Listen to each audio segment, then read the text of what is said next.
ketika kita meletakkan materi, jabatan, harta kekayaan sebagai satu-satunya standar kenikmatan yang wajib diperoleh dalam kehidupan kita, maka sesungguhnya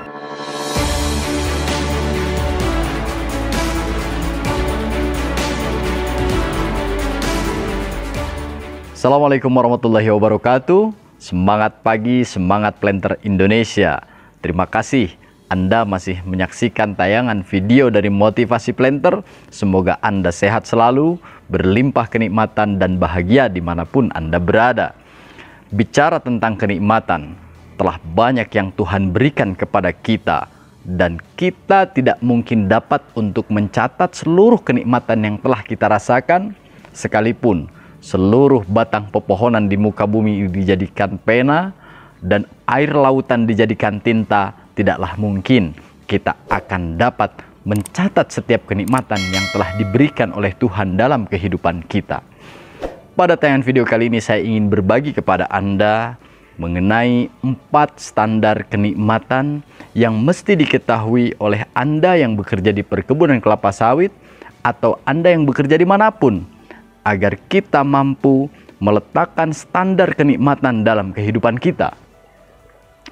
Dari 4 standar kenikmatan yang akan saya jelaskan, saya akan coba urutkan dari standar kenikmatan yang paling bawah, yaitu standar kenikmatan yang nomor 4. Apa itu? Standar kenikmatan nomor 4 adalah kenikmatan yang bersifat materi. Contoh seperti uang, jabatan, harta kekayaan, atau lain sebagainya. Kenapa kenikmatan yang bersifat materi dijadikan standar terendah dalam standarisasi kenikmatan? Kita perhatikan baik-baik. Ada orang yang bekerja dengan tulus, bekerja dengan jujur. Ada juga orang yang bekerja dengan terpaksa, sering melakukan kebohongan, tetapi masih diberikan kesempatan untuk memperoleh gaji, untuk memperoleh upah, untuk memperoleh lain sebagainya. Bahkan ada juga orang yang tidak jujur masih memperoleh kenaikan jabatan atau lain sebagainya. Ini adalah bukti bahwa kenikmatan yang bersifat materi itu pada dasarnya tidak bersifat selektif berdasarkan upaya dan usaha setiap orang, melainkan itu Tuhan limpahkan kepada siapapun yang ada di muka bumi ini. Poin pentingnya di sini adalah ketika kita meletakkan materi, jabatan, harta kekayaan sebagai satu-satunya standar kenikmatan yang wajib diperoleh dalam kehidupan kita, maka sesungguhnya kita telah meletakkan standar terendah dalam memposisikan kenikmatan pada kehidupan kita. Adapun di atasnya, standar kenikmatan hidup nomor 3, di situ ada kesehatan. Kenapa kesehatan berada posisinya di atas materi? Karena kesehatan diberikan kepada siapapun yang mampu menjaga kesehatan dalam kehidupannya. Ada orang yang gemar berolahraga, pasti Tuhan berikan kebugaran dalam tubuhnya dibandingkan orang yang jarang atau tidak pernah berolahraga. Ada orang yang pola tidurnya teratur, maka Tuhan berikan kepadanya kesehatan dalam tubuhnya dibandingkan dengan orang yang pola tidurnya tidak teratur. Tentunya ada perbedaan dengan materi yang berada di posisi terendah dalam standar kenikmatan. Selanjutnya, standar kenikmatan dalam hidup yang berada di posisi kedua di atas kesehatan itu adalah ketika seseorang mendapatkan putra-putrinya, mendapatkan anak buahnya, atau orang-orang terdekatnya adalah orang-orang yang baik.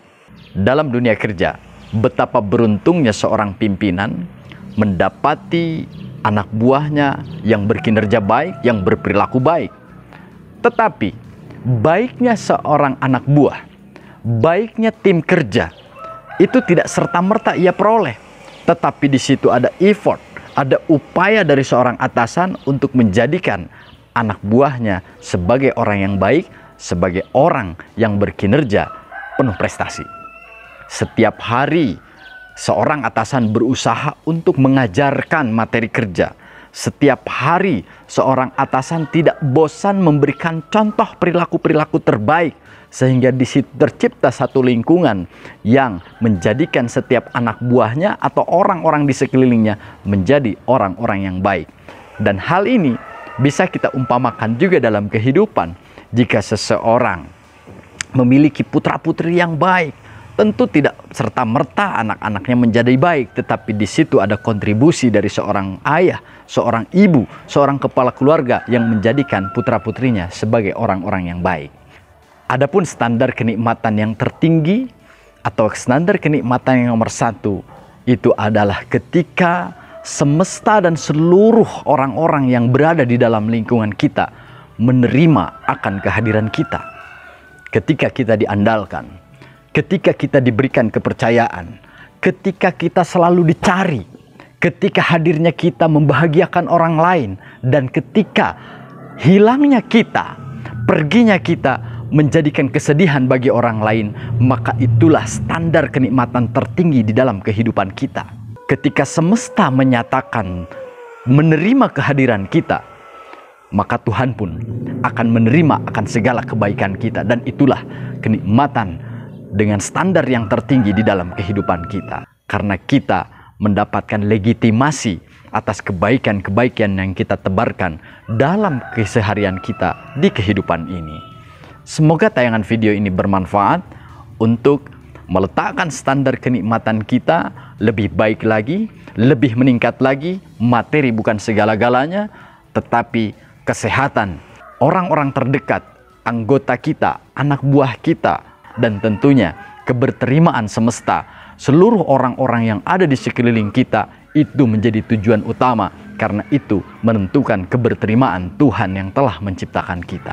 Semoga tayangan video ini bermanfaat bagi Anda. Saya Rizky Munadil, salam planter.